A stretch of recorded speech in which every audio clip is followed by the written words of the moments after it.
Filming from GenCon 2016. I'm here with Casey, who has agreed to tell us a little bit about a Game of Thrones Hand of the King. This is a new game by Fantasy Flight Games. It hasn't been released yet, but we have an early copy here that is being demoed. Thank you, Casey. For sure. So, Hand of the King is all about gaining favor in the different houses of Game of Thrones. You move throughout King's Landing, which is a 6x6 grid made up of characters in the Game of Thrones universe. Each player gets to move varies any number of spaces and collect house members in those spaces. So Varys can move up, down, left, or right. The only stipulation is that he must end his turn on a character card. Then they can take that character card into their hand. If that gives them a majority in that household, they get a house token. At the end of the game, the victor is the person who holds the most house tokens.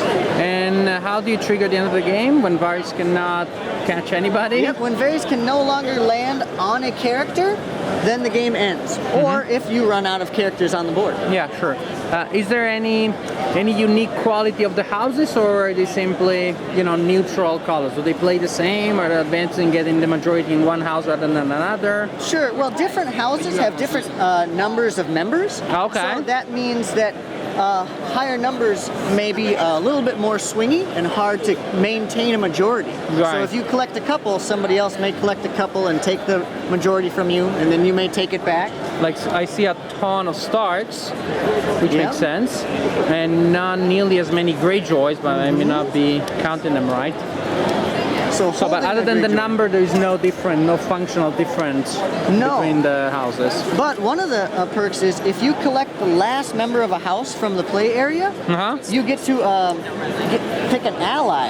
And these allies have special abilities that allow you to kind of tilt the game. Also, here we have some unique elements. Okay, I'm just gonna take a peek. Viewers, you can pause the video if you want to read the text in detail. So this ally card would let you kill Eddard Stark if he was in King's Landing or in any player's area, which may cause them to lose the majority in a house. Oh, I see. This character